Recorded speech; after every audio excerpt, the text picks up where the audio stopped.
حضرت سید موسیٰ ابو صالح جنگی دوست ایک راستے سے گزر رہے تھے۔ شدت کی بھوک لگی تھی۔ دیکھا کہ ایک سیب جو ہے وہ پانی سے بہتا ہوا آ رہا ہے۔ بھوک کی وجہ سے اسے پکڑا اور اس کا ایک لقمہ نگل لیا۔ جو ہی لقمہ کھایا تو ذہن میں خیال آیا کہ اے موسیٰ، تو اس کا مالک تو نہیں ہے؟ کل قیامت کے دن اگر رب نے پوچھ لیا تو اس کا کیا جواب ہے تیرے پاس؟ اسی سمت جہاں سے پانی آ رہا تھا سفر آگے شروع کر دیا۔ آگے دیکھا ایک باغ ہے جس کے درخت ان کا جھکاؤ جو ہے وہ دریا کی سمت ہے۔ سوچ لیا کہ یہ یہیں سے گر کے گیا ہے۔ باغ کے اندر داخل ہوتے ہیں تو ایک آدمی گوڈی کر رہا ہے۔ اسے پوچھتے ہیں کہ باغ کا مالک کون ہے؟ تو وہ گوڈی کرنے والا کہتا ہے کہ وہ فلاں شخص جو افراد میں موجود ہے وہ اس کا مالک ہے۔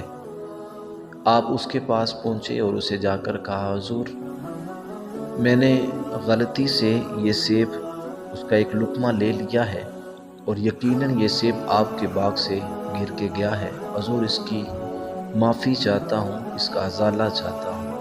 ان بزرگوں نے حضرت سید موسیٰ جنگی دوست علیہ الرحمہ کی طرف دیکھا کہ ایک سیب ہے بھائی، بڑے لوگ ایسے ہی اٹھا کے کھا لیتے ہیں، لیکن یہ نوجوان کوئی بھلا لگتا ہے، کوئی عام نہیں ہے۔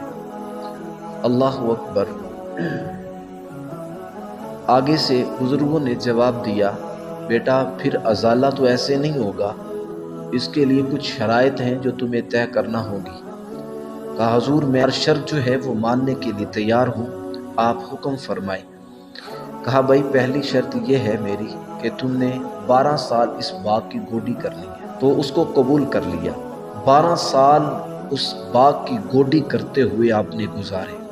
جب 12 سال ہو گئے نا تو حضرت عبداللہ سومئی نے فرمایا، بیٹا ایک اور شرط ہے۔ حضور کیا شرط ہے؟ وہ بھی قبول ہے۔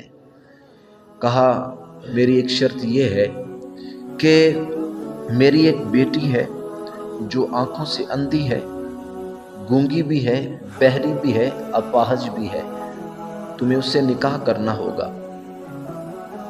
تو کہا، حضور ٹھیک ہے، یہ بھی شرط قبول ہے، یہ دنیا کی زندگی ہے، ختم ہو ہی جانی ہے۔ اس کو بھی قبول کر لیا، نکاح ہو گیا۔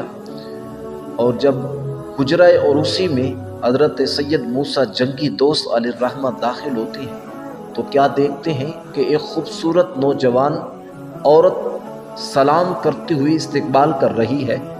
تو فوراً دروازے کو بند کیا، بھاگے ہوئے حضرت عبداللہ سومئی کے دربار میں حاضر ہو گئے۔ حضور معافی چاہتا ہوں، ایک سیب کھایا تھا تو 12 سال گوڈی کرنا پڑی، اب تو غیر محرم کے اوپر نگاہ پڑ گئی ہے، پتہ نہیں اب آپ کیا سزا دیں گے۔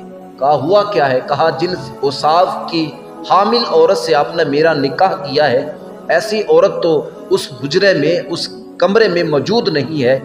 کہا، وہ تیری ہی زوجہ ہے، میں نے اس کو اندھی اس لیے کہا کہ آج تک میری بیٹی کی نگاہ کسی غیر محرم پہ پڑی نہیں ہے، اور میں نے اس کو گونگی اس لیے کہا کہ آج تک میری بیٹی کی زبان سے نکلے ہوئے لفظ جملے کسی غیر محرم کے کانوں میں نہیں پڑے ہیں، اور میں نے بہری اس کو اس لیے کہا ہے کہ آج تک کسی غیر محرم کی آواز اس کے کانوں میں سنائی نہیں دی ہے، اور اپاہج اس لیے میں نے کہا کہ آج تک میری بیٹی نے میری دہلیز کو پار نہیں کیا ہے۔ پھر روایات میں آتا ہے ان نفوس قدسیہ کے ملنے سے جو بچہ پیدا ہوتا ہے لوگ اسے شیخ عبد القادر جیلانی کے نام سے یاد کرتے ہیں۔